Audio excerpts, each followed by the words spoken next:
Dari Jalan M Sengaji nomor 41 Yogyakarta, 101,3 Star FM Inspiring Sound. Hai, selamat pagi followers. Saya Velogia Sparman. Hari ini dari jam 9 hingga jam 10 pagi nanti bakalan ngobrol nih followers bersama dengan Dinas Kebudayaan Daerah Istimewa Yogyakarta di Bincang Jogja. Semoga followers masih sehat, masih lancar juga menjalani hari Selasanya, tanggal 26 November 2024. Dan pagi hari ini di Followers dia mau ngobrolin dulu siapa sih kayaknya ya yang gabut atau gabut dikit langsung ke Jogja, atau meleng dikit langsung ikut beberapa aktivitas yang ada di daerah istimewa Yogyakarta. Yes, ini kan jadi aktivitas juga yang kayak digandrungi banyak masyarakat ya Followers ya, terutama wisatawan. Dan karena gak sedikit juga nih tempat wisata yang ternyata gak cuma kasih penghiburan tapi juga pengetahuan, yang mana dua-duanya ini kan termasuk warisan loh Followers. Lah, warisan bukannya berbentuk benda ya, macam tanah, barang dan lain-lain. Nah, biar nggak gagal paham nih Followers ya tentang makna warisan yang lebih luas dan juga beragam, kita bakal ngobrol dan tanya-tanya langsung bersama dengan juga salah satu narasumber yang sudah kita datangkan ke studio Star FM berkaitan dengan warisan budaya sebagai kekayaan daerah istimewa Yogyakarta dan juga pemanfaatannya dalam sektor pariwisata. Pada narasumber kita pagi hari ini, kita sapa terlebih dahulu. Selamat pagi Bapak Agung Hernanto. Selamat pagi. Gimana kabarnya Bapak pagi hari ini? Alhamdulillah baik. Baik ya Pak ya. Senyumannya nih masih malu-malu kayaknya pagi hari ini Pak Agung ya. Pak Agung Hernanto SSMM, betul ya Pak ya? Ya, Bapak selaku Kepala Bidang Pemeliharaan dan juga Pengembangan Warisan Budaya Dinas Kebudayaan DIY. Wah, ini tugasnya kayaknya banyak ya Pak ya? Iya, lumayan banyak. Lumayan banyak. Nah, nanti kita akan minta Pak Agung nge-spill apa aja sih tugas-tugasnya, dan kita juga akan bahas lebih lanjut Star Lovers. Sebelumnya Pak Agung, kita akan ajak dulu Star Lovers untuk bergabung bersama kita baik di 101,3 Star FM Inspiring Sound dan juga streaming kami starjogja.com. Kami disiarkan langsung di streaming kami Star Lovers tentunya. Dan buat Star Lovers yang mau bergabung, bertanya atau juga mungkin pengen mengkonfirmasi sesuatu juga boleh, bisa di nomor 0818611013 atau di Instagram kami di @starjogjafm. Baik, Pak Agung, ngomongin warisan, ini kan jadi satu hal yang kayaknya kita sering dengar ya Pak ya, kata warisan gitu. Tapi juga terkadang ngomongin warisan juga ada sensitifnya kalau di warisan-warisan keluarga gitu ya. Tapi sebetulnya warisan di DIY ini seperti apa? Dan sebetulnya ada berapa banyak sih Pak warisan budaya DIY ini yang udah masuk ke dalam daftar warisan budaya DIY? Monggo Bapak. Kalau secara garis besar warisan budaya itu sebenarnya ada, kalau di kita mengkolomkan menjadi warisan budaya benda atau tangible culture, dan warisan budaya tak benda atau intangible culture. Ya, memang itu salah satu ketugas di Dinas Kebudayaan terkait dengan pemeliharaan dan pengembangan warisan budaya.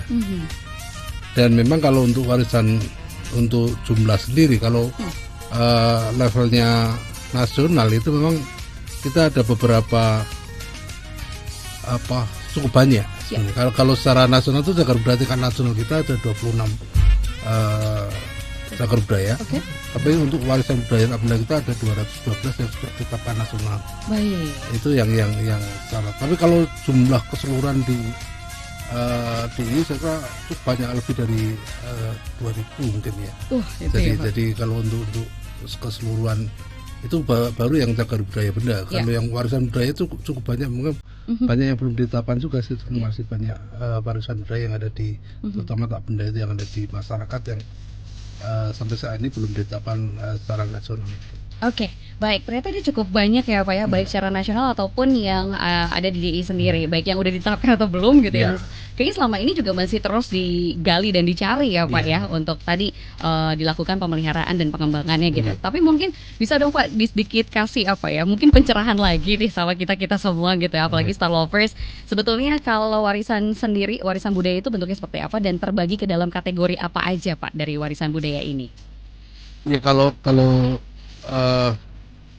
warisan budaya benda itu sebenarnya secara garis besar terdiri dari kalau kita menyebutnya seperti Undang-Undang 11 2010 itu terkait dengan ada ODCP atau objek yang diduga warisan budaya dan juga cagar budaya. Kalau ODCP itu kalau di versi Perda di DIY itu adalah warisan budaya. Jadi warisan budaya yang belum ditetapkan menjadi cagar budaya itu adalah warisan budaya. Atau yang kalau nasional ODCP, objek yang diduga menjadi cagar budaya, itu kita cukup banyak sebenarnya. Sementara kalau yang cagar budaya itu adalah warisan budaya yang sudah ditetapkan oleh tim ahli cagar budaya. Yang ada di kita di semua kabupaten kota sudah ada, dan di tingkat provinsi juga sudah ada. Jadi kalau yang sudah ditetapkan itu menjadi cagar budaya, sementara yang belum masih berupa warisan budaya. Itu yang warisan budaya benda. Sebenarnya untuk warisan budaya tak benda itu jauh lebih banyak lagi. Dan kita dalam sampai sekarang kita ada 212 yang sudah ditetapkan nasional oleh tim ahli warisan budaya tak benda nasional. Dan kalau prosesnya sendiri kita mengusulkan ke tingkat nasional itu dari kabupaten kota, kemudian usulan-usulan nanti diseleksi oleh tim ahli warisan budaya di tingkat DIY, dan nanti beberapa yang sudah memenuhi syarat kajiannya sudah lengkap, baru kita ajukan ke nasional dan nanti ditetapkan oleh nasional. Itu seperti itu sebenarnya. Prosesnya panjang ya Pak, ternyata ya. Jadi memang dari tempat di mana ditemukan itu terlebih dahulu gitu ya Pak ya, terduganya jadi yang tadinya hanya warisan budaya, kalau nanti udah proses dari kabupaten kemudian provinsi ke nasional, itu baru bisa dikatakan sebagai cagar budaya ya Pak ya, baik yang benda ataupun non benda gitu ya. Ternyata banyak juga kalau misalnya Solovers yang kalau kita ngomongin tentang sektor pariwisata pasti kan berkaitan dengan warisan budaya sekali ya Pak ya, tentang bagaimana adanya artefak gitu ya Pak, yang benda tuh atau yang sering kita lihat adalah misalnya bangunan-bangunan dan lain sebagainya gitu. Nanti kita juga akan bahas sedikit yang benda ataupun tak benda. Tapi sebetulnya kita juga pengen tahu nih Pak, kalau dari daerah gitu ya, sebenarnya paling banyak yang ada warisan budaya ini dimilikinya sama wilayah mana nih Pak? Baik secara nasional atau juga yang mungkin yang di DIY gitu Pak. Kalau data yang di DIY kita yang paling banyak mungkin di Kabupaten Sleman ya. Kebetulan karena peninggalan Mataram Hindu itu cukup banyak di Sleman. Dan itu cukup mewarnai. Taruhannya ada beberapa, dan hampir semua peninggalan Hindu Buddha pada waktu itu kan semua cagar budaya itu. Itu yang dari Sleman itu, dari data itu ada 1357. Itu cukup banyak. Kemudian di Kulonprogo itu ada 210, kemudian di Yogyakarta itu ada 149. Kemudian di Bantung itu ada 188, dan di Gunung Kidul itu ada 234. Itu yang tercatat di kita. Jadi total seluruhnya ada 2158. Itu yang data yang masuk di kita. Itu masih ada yang terduga juga, ada yang belum juga ya Pak ya. Bahkan juga di beberapa perkembangan situasi kita saat ini juga ternyata masih banyak ditemukan nih di beberapa tempat yang mungkin masih harus di research lebih dalam lagi ya Pak ya. Ternyata kota juga cukup mengejutkan ya Pak ya. Ternyata dengan lingkup yang tidak terlalu besar, tapi ditemukan juga kurang lebih yang sudah ada datanya 100 lebih ya Pak ya. Wah, ini juga nih. Bentuknya berupa apa aja Pak kalau yang di kota tuh Pak? Sebenarnya kalau kota itu banyak peninggalan yang dari Keraton Yogyakarta ya. Itu kan cukup banyak. Ada Dalem, ada beberapa bangunan Joglo, kemudian ada beberapa juga bangunan di keraton sendiri kan cukup banyak. Itu juga ya Pak. Jadi memang kalau kota dominan dari peninggalan di Keraton Yogyakarta ya. Nanti begitu ada rumah pangeran, rumah dan beberapa mungkin bangunan Indis.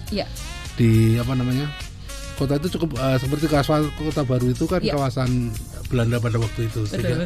Memang yang dominan di kota itu selain dari bangunan keraton, juga bangunan peninggalan Belanda pada waktu itu. Yang ternyata punya peran penting ya dari zaman sebelum misalkan kemerdekaan ataupun di saat setelah itu ya Pak ya. Kita juga masih undang Solovers untuk bergabung bersama kami di nomor 0818621013 atau juga di Instagram kami di @starjogjafm. Kita masih akan kupas bersama nih Solovers tentang warisan budaya yang ternyata juga banyak sekali yang berkaitan dengan hal itu tentunya, dan juga tugas-tugas pemeliharaan yang cukup panjang juga. Nanti kita juga akan bahas seperti apa sih pemanfaatan dalam sektor pariwisata. Dan kita juga masih akan lanjut nih Pak dengan pertanyaan-pertanyaan yang juga banyak. Ada beberapa juga yang sudah masuk, tapi akan kita hold terlebih dahulu ya Pak. Dan terima kasih sekali lagi untuk Anda Solovers yang sudah bergabung di Instagram kami di @starjogjafm. Kembali lagi bersama Pak Agung nih Pak. Kalau tadi kan kita udah tahu nih paling banyak daerah mana gitu ya yang punya warisan budaya itu. Tapi kalau kita lihat sendiri nih Pak, penambahan warisan budaya yang terdaftar ini gitu ya, diproses lewat mekanismenya seperti apa, atau apakah ada kurasinya Pak? Kalau tadi kan kita udah tahu nih prosesnya tahapannya dari kabupaten gitu ya. Tapi apakah ada proses kurasi juga itu Pak? Ya kalau untuk warisan budaya tak benda atau BPTB itu memang kurasinya ada di tim ahli warisan budaya tak benda di tingkat DI ya. Nanti dari kabupaten yang sudah dikirim oleh Dinas Kebudayaan Kabupaten Kota, kemudian kita seleksi mana yang berdasarkan kajian-kajian itu yang cukup lengkap, yang nanti akan kita naikkan ke tingkat nasional. Dan misalnya ada belum lengkap pun nanti dari tim DI juga akan melengkapi itu dengan beberapa data yang masih memungkinkan untuk ditambah pendataannya itu. Jadi memang kurasinya ada di tim ahli warisan budaya tak benda. Sedangkan kalau untuk yang warisan budaya benda, memang kita di masing-masing kota kan sudah ada tim ahli cagar budaya yang nanti dari masing-masing TACB tadi itu kita biasa sebut TACB itu memang nanti dia sudah memperlihatkan mana yang level kabupaten kota, mana yang level provinsi. Kalau dia levelnya bahkan mungkin sampai nasional, nanti prosesnya akan ditingkatkan, diusulkan ke tingkat provinsi untuk dijadikan cagar budaya tingkat provinsi. Dan nanti dari TACB provinsi kalau itu memang mungkin untuk nasional, kita tingkatkan nasional. Dan tahun ini kita ada 5 cagar budaya yang sudah masuk tingkat nasional. Ada Masjid Suhada, kemudian Selokan Mataram, kemudian yang lain tuh ada Dalem yang dulu bekas Darah Nitra yang di Jalan BPK Tamso. Kemudian ada juga makam Masjid Kota Gede, Masjid Makam Kota Gede. Dan satu lagi nanti tak ingat masih ada. Ada satu lagi karena ternyata agak sedikit lupa saking banyaknya ya Spot Lovers ya ini ya. Karena memang ada beberapa yang kadang-kadang kalau nggak dihafal itu betul Pak itu. Tapi minimal ada beberapa yang prosesnya minimal seperti itu. Jadi ada berjenjang gitu. Dari tingkat kabupaten kota, kemudian nanti dikurasi oleh TACB provinsi, kemudian baru kita naikkan naskahnya ke tingkat nasional. Dan biasanya prosesnya berapa lama sih Pak dari tahapan misalkan, apakah itu sama atau beda-beda sebetulnya? Iya, paling cepat ya dari tahun ini misalnya TACB kabupaten kan cuma ada kajiannya. Jadi TACB kabupaten kota kaji sekarang misalnya. Di tingkatan di tahun depan kalau tim TACB provinsi, kalau tidak ada tahun biasanya kita kirimkan ke nasional. Dan kadang-kadang yang nasional itu bisa dalam tahun yang sama, tapi juga bisa di tahun berikutnya. Ternyata itu setahun 2 tahun lah. Paling maksimal ya Pak, paling lama lah. Cagar budaya benda seperti itu. Karena ada bendanya itu ya Pak ya. Itu mungkin pengajiannya lebih mungkin bisa lebih terfasilitasi ya Pak ya kalau itu ya. Berarti tahapan setiap proses mekanismenya tuh dari satu pengajuan dari tingkatan itu ke tingkatan lain juga bisa dilengkapi bersama ya Pak ya. Tidak hanya sebenarnya menceklis apa aja udah sesuai atau tidak gitu. Ini menarik sekali Lovers, bagaimana warisan budaya juga ternyata pemanfaatan atau pemeliharaannya dan pengembangannya juga ini melalui proses yang panjang seperti itu. Jadi kalau misalnya Lovers juga ingin bertanya lagi berkaitan dengan warisan budaya, silahkan kita buka line pertanyaannya baik di nomor 0818621013 atau juga bisa di Instagram kami di @starjogjafm.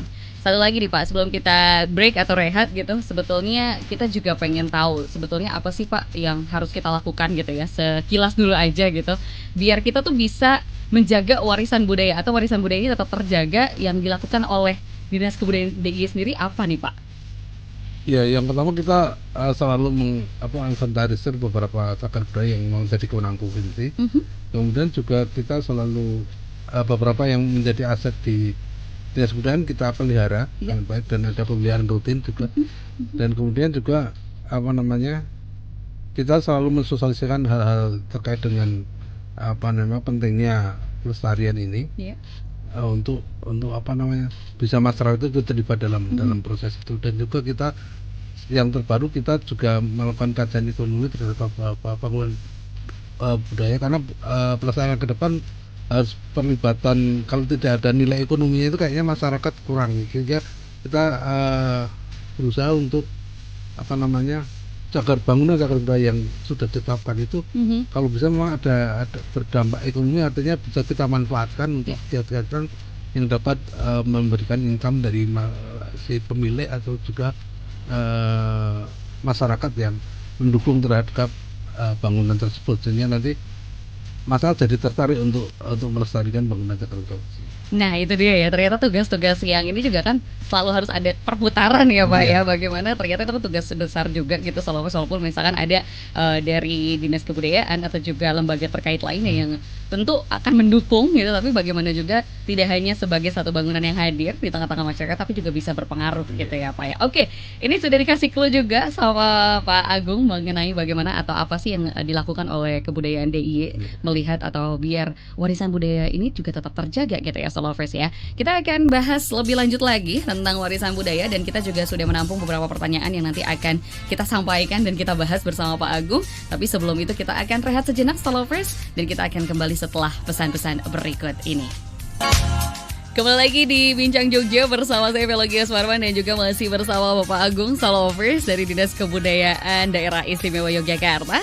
Dan kita masih ngobrolin tentang warisan budaya. Tapi sebelum ngomongin warisan budaya nih Solovers ya, yang namanya warisan tuh banyak bentuknya gitu. Baik tadi yang kita pernah bilang ada yang wujud benda, ada yang tak benda, itu yang budaya. Tapi ada juga budaya-budaya lain yang kayaknya juga entah ini jadi budaya apa enggak ya, tapi jadi kebiasaan masyarakat nih Pak. Kayak misalkan rasa nyeri di lambung gitu. Itu mungkin tekanan-tekanan ini kali ya Pak ya, pikiran-pikiran yang membuat kita tuh jadi agak sakit lambungnya. Tapi tenang aja nih Solovers, kalau misalnya Solovers sering nyeri lambung gitu kan, kembung, mual, muntah, bahkan sampai luka infeksi di lambung, tenang aja karena ada Freshmake. Nah Freshmake ini juga mampu mengatasi semua masalah tadi ya Solovers ya. Jadi Solovers bisa langsung konsumsi Freshmake dan beli di apotek-apotek terdekat, karena Freshmake tadi terbuat dari 100% bahan herbal, yaitu madu hutan asli dan kunyit. Pokoknya aman banget buat pemakaian jangka panjang dan juga minim efek samping karena udah berizin BPOM dan juga bersertifikat MUI. Buat Solovers yang pengen tahu informasinya, boleh langsung cek aja di sosmednya @freshmake.id. Pokoknya makan nggak perlu parno, nggak perlu pilih-pilih, nggak apa-apa kan, lambungnya tetap nyaman karena ada Freshmake. Tapi kalau lagi khawatir tentang situasi warisan budaya, tenang karena ada Pak Agung di sini. Ya nanti kita akan tanya-tanya lagi nih Solovers mengenai beberapa hal yang berkaitan dengan pemeliharaan dan juga pengembangannya. Karena Pak Agung kebetulan ini ada beberapa pertanyaan yang sudah masuk yang bisa kita sampaikan langsung saja. Terima kasih kepada Afriani Putri ya. Ini bertanya nih Pak Agung, katanya kalau penetapan warisan kebudayaan itu prosesnya seperti apa? Tadi sudah dijelaskan nggih. Dan kemudian apakah ada pengawalan agar tidak punah pasca ditetapkan Pak Agung? Monggo. Iya, memang kalau dari warisan budaya itu yang sudah ditetapkan, kita selalu evaluasi. Dari kita ada tim ahli, terutama untuk warisan budaya tak benda itu kita sekarang baru proses untuk dari 212 yang sudah ditetapkan secara nasional itu kita baru memetakan kira-kira dari 212 itu mana yang kondisinya seperti apa, mana masih nanti akan ada peta yang kira-kira memang kalau yang masih dilindungi masyarakat dan masih aman, dianggap aman, ya nanti biar masyarakat yang selalu memelihara itu. Tapi kalau yang memang dirasa sudah perlu penanganan dari pemerintah, kita akan selektif untuk selalu berusaha untuk mencari solusi dari berbagai warisan budaya yang sudah kita tetapkan itu untuk tetap bisa eksis terus. Dan itu akan selalu mengkaji dengan berbagai kajian yang dan hasil kajian itu yang akan kita lakukan sebagai dasar dalam pelaksanaan dalam pembinaan, dan mudah-mudahan agar warisan budaya yang sudah kita tahu betul-betul tetap aman ya Pak ya, terpelihara ya Pak ya, terpelihara dan masih tetap eksis untuk di masyarakat. Baik, biar tetap dikenal juga dan bisa diketahui pengetahuan atau nilai apa sih yang ada di situ ya Pak ya. Karena ini juga berkaitan dengan tadi ya, eksistensi dan lain sebagainya. Ini juga ada pertanyaan Bapak dari Ingrid yang bertanya, katanya kalau apakah semua bangunan tua itu atau yang estetik gitu, katanya Pak, ini bisa masuk ke kategori cagar budaya. Kalau misalkan ada tandanya, kalau tidak ada tandanya kan belum bisa dibedakan nih Pak. Sebetulnya apa sih yang kan ini salah satunya bangunan ya Pak ya. Itu apa yang Pak yang jadi penanda bahwa dia itu cagar budaya, dan apa sih yang bisa ditetapkan bahwa ya bangunan ini tuh cagar budaya gitu Pak? Iya, memang kalau minimal umur itu memang 50 tahun ya. Untuk bangunan itu. Tapi tidak semua yang umur lebih dari 50 tahun adalah cagar budaya. Kita harus melihat yang paling utama adalah nilai penting dari bangunan itu sendiri. Nilai penting di sini bisa dari nilai penting apa namanya sejarahnya, kemudian nilai penting bangunan arsitekturnya, kemudian nilai penting apa namanya terkait dengan beberapa hal, mungkin banyak nilai penting yang bisa kita kasih terkait dengan bangunan tersebut. Sehingga memang kalau itu memenuhi nilai penting itu baru bisa kita tetapkan sebagai cagar budaya. Sebenarnya di undang-undang sudah ada, di Undang-Undang 11 2010 itu sudah cukup apa namanya lengkap untuk memetakan mana yang cagar budaya dan mana yang bukan. Tapi yang paling utama adalah nilai penting dari bangunan itu yang sangat kita sementara ini yang banyak masih ada terkait dengan sejarah dan arsitektur. Kalau bangunan ya. Dua itu ya Pak ya, makanya yang kenapa? Kenapa makanya kita ketemukan kalau tadi Bapak sempat spill sedikit mengenai bangunan-bangunan yang ada di Kota Baru gitu ya. Salah satunya ditetapkan adalah Masjid Syuhada itu ya Pak ya. Syuhada. Kemudian apalagi Pak yang mungkin selama ini orang-orang udah sering ke sana tapi nggak ngeh gitu atau lupa bahwa itu juga cagar budaya gitu Pak. Kalau Jogja itu cukup banyak ya. Hampir semua peninggalan Keraton Yogyakarta yang menjadi atribut sufi filosofi itu juga semua adalah cagar budaya. Misalnya ada Tugu, kemudian ada apa namanya Komplek Kepatihan. Itu ada beberapa cagar budaya di sana, ada Bangsal Kepatihan, ada beberapa bangunan juga yang ada di Komplek Kepatihan. Kemudian Pasar Beringharjo juga. Kemudian juga ada keraton sendiri itu cukup banyak, hampir semua keraton dari Pagelaran sampai apa namanya alun-alun selatan itu hampir semua cagar budaya di sana karena hampir itu adalah karya dari HP1 sorry. Kemudian ada Pasir Gede dan Taman Sari. Kemudian Panggung Krapia itu baru atribut yang apa namanya sumbu filosofi. Belum yang lebih tua lagi. Nah itu Pak. Dari Kota Gede itu kan pusat awal cikal bakalnya Kerajaan Mataram itu ada di Kota Gede. Ada yang masuk makam Kota Gede, ada makamnya itu sendiri. Kemudian ada beberapa peninggalan Kota Gede yang ada Joglo dan seterusnya. Kemudian ada Imogiri, ada Kertopleret. Sehingga memang banyak sekali kalau di itu cukup banyak yang bangunan-bangunan cagar budaya yang memang karena memang hampir semua kerajaan itu kok milihnya di sekitar di ini. Sejak Mataram Hindu Buddha pun milihnya ada di sekitar Sungai Opak, di daerah ini. Kalau dulu sebenarnya di orang kok dari dulu mesti milihnya di sekitar hutan Mentalo. Sehingga memang ini adalah apa namanya cukup spesial di jadi sejak awal peninggalan itu banyak sekali ada di wilayah di ini. Itu baru yang terlihat yang secara benda ya Pak ya. Belum lagi yang tak bendanya. Wah ini panjang sekali di Solovers ya. Nanti boleh kalau misalnya penasaran apalagi boleh ditanyakan langsung dengan Pak Agung gitu ya Solovers ya. Baik, nah ini juga akhirnya kita kan karena tadi ternyata banyak sekali yang ada di DIY sendiri ya Pak ya. Berarti kan banyak upaya nih yang harus dilakukan gitu kan. Nah upaya pelestarian ini melibatkan siapa saja Pak? Karena kan ini kalau saya dengar aja tadi banyak banget tugasnya gitu ya Pak ya. Ya memang aktor utamanya adalah masyarakat ya. Pemerintahan yang mendorong untuk selalu apa namanya kalau pemerintah memang tugasnya harus apa selalu untuk melestarikan dan melindungi cagar budaya yang ada itu kan sudah tugas pemerintah salah satunya. Tapi yang paling besar peranannya adalah di masyarakat itu sendiri. Karena kebudayaan apapun itu kalau tidak didukung oleh masyarakat juga akan tidak ada gunanya karena peradaban itu kan meliputi semua stakeholder yang ada di kita. Kita kebetulan kalau secara struktural di Pemda DIY itu kan ada dinas kebudayaan yang sudah ada sejak 2005 ya. Memang Arso Dalam itu sejak awal karena potensi di DIY itu ada pendidikan, pariwisata dan kebudayaan, maka ketiga institusi ini dipisah sejak 2005 itu sudah dipisah. Tidak dinas pariwisata sendiri, pendidikan sendiri dan kebudayaan sendiri. Kemudian setelah dalam 2018 terkait dengan pengelolaan DAIS ini di kabupaten kota pun sudah ada dinas kebudayaan, di masing-masing kabupaten kota sudah ada dinas kebudayaan yang strukturnya bersama dengan yang ada di DIY. Sehingga kita peran pemerintah di sini memang cukup vital karena memang sudah secara struktur sudah sangat mendukung untuk dalam pelestarian cagar budaya yang ada di warisan budaya yang ada di DIY. secara otonomi sudah ada dari yang paling terkecil yang terdekat dengan masyarakat bahkan ya Pak ya. Itu dia. Baik, ini juga karena tadi kita ngomongin tentang upaya pelestarian yang melibatkan masyarakat. Berarti kan salah satunya anak muda ya Pak ya. Nah, ini juga termasuk ke pertanyaan yang juga sudah kami himpun bersama di Instagram dari @kokoaditama nih. Pak Agung katanya kalau warisan kebudayaan itu kan harus dikenalkan pada anak muda kata gitu. Apakah ada langkah khusus atau program khusus terkait pelestarian ini yang langsung melibatkan anak muda nih Pak? Monggo. Ya sebenarnya kalau lihat sekarang unsur-unsur pelestarian ini sudah banyak dilakukan oleh anak-anak muda. Kemarin kita baru pentas wayang yang ada di Dinas Kebudayaan ada 50 dalang. Itu diantaranya juga dalang-dalang muda. Dan sebelumnya di bulan November juga kita ada festival dalang anak nasional itu juga anak-anak muda di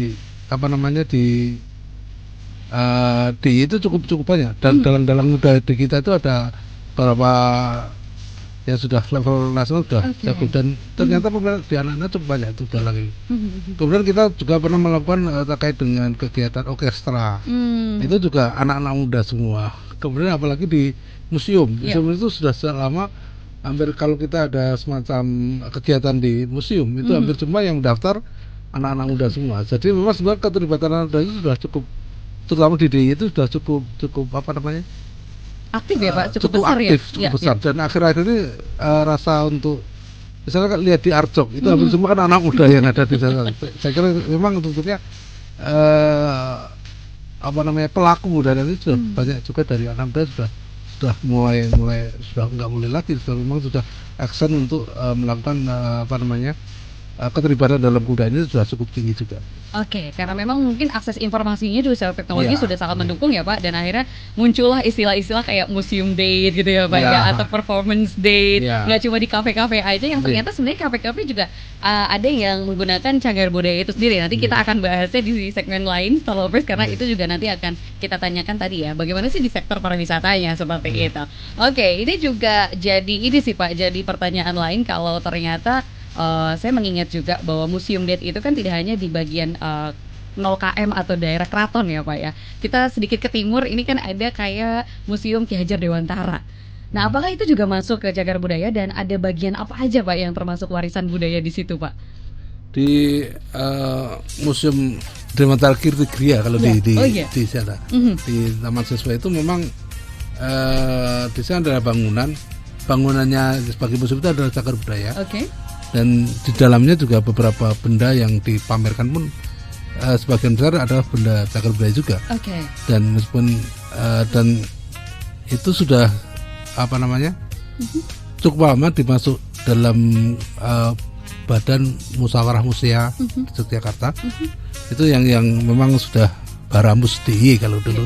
Dan itu adalah yang mendudukan Baramus itu pun tokoh utamanya adalah Ki Nayono pada waktu itu adalah orang Taman Siswa juga pada waktu itu. Sehingga kalau yang museum-museum yang ada di itu sudah cukup eksis juga, ada kegiatan yang rutin yang dilakukan oleh pada Baramus DIY itu.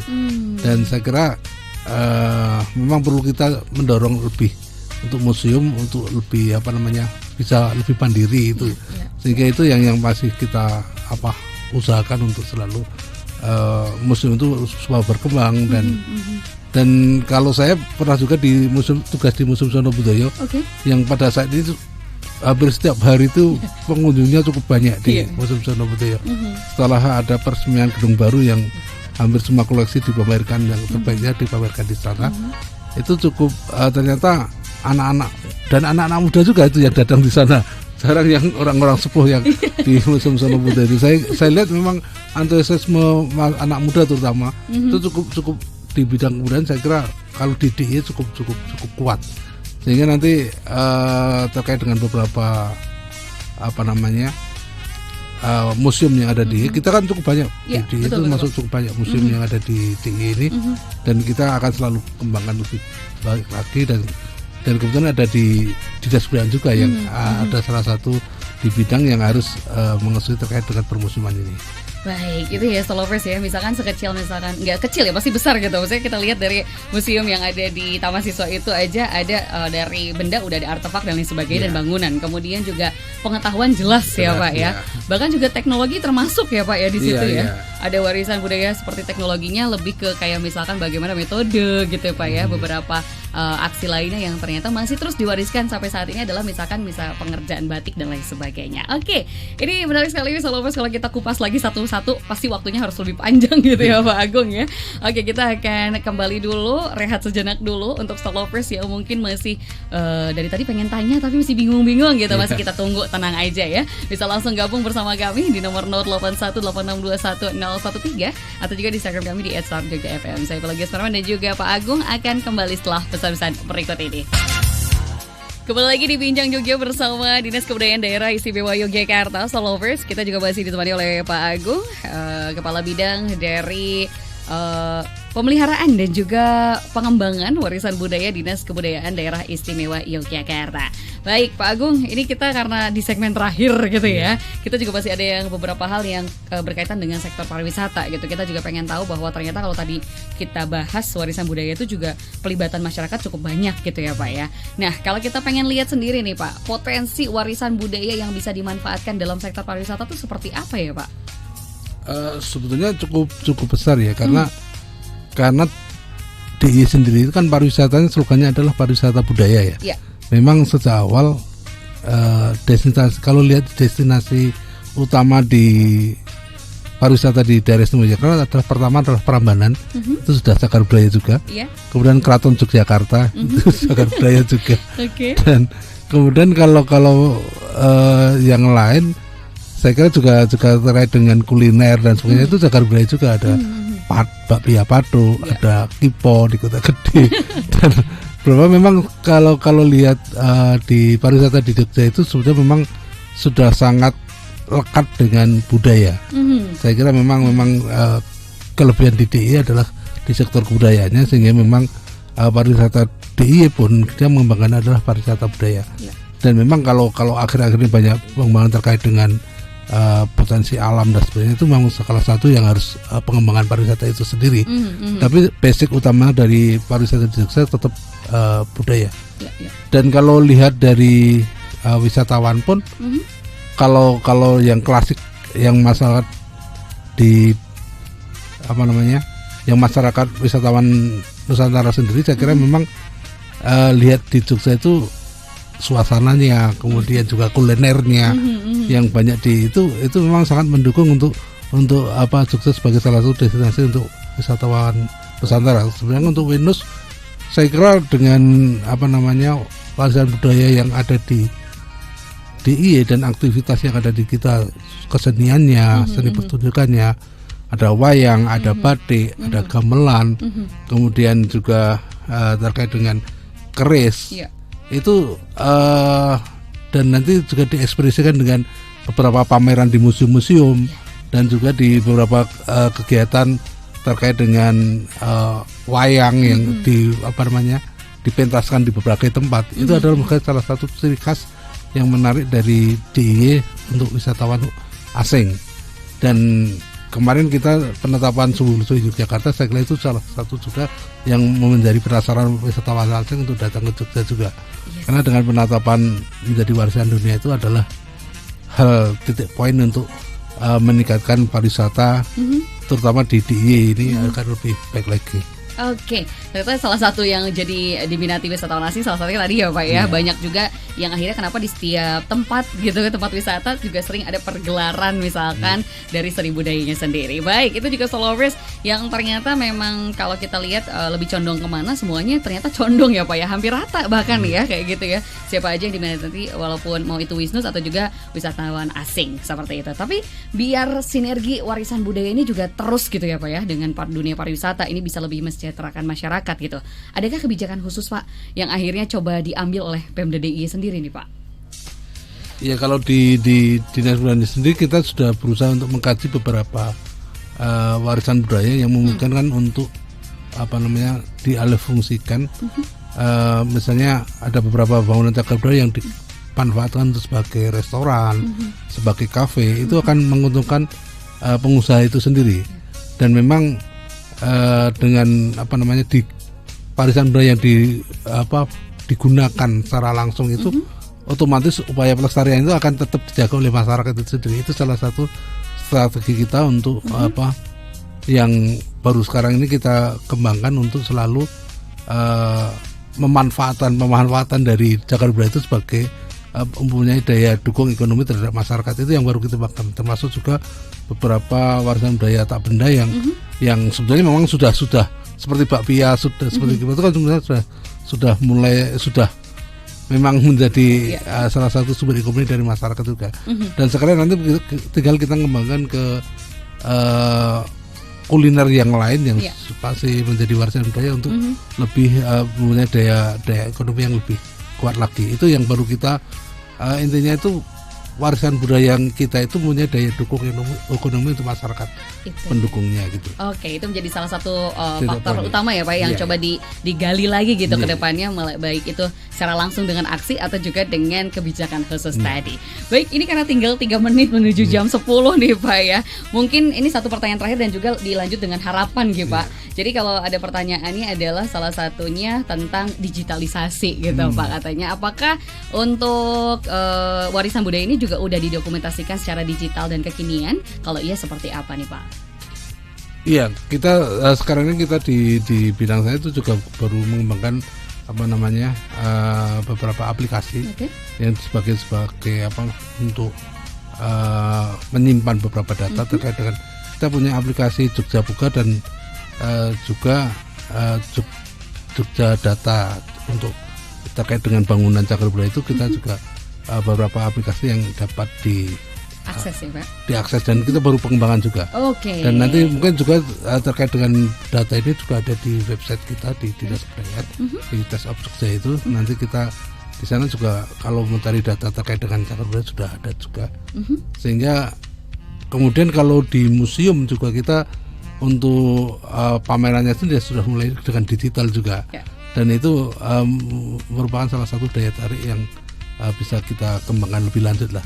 Memang untuk digital ini pemeliharaannya cukup mahal sih. Ini yang menjadi kendala kita, karena terkait dengan pemeliharaan ini kita harus bijak juga menggunakan digitalisasi dalam pameran-pameran di museum. Itu juga harus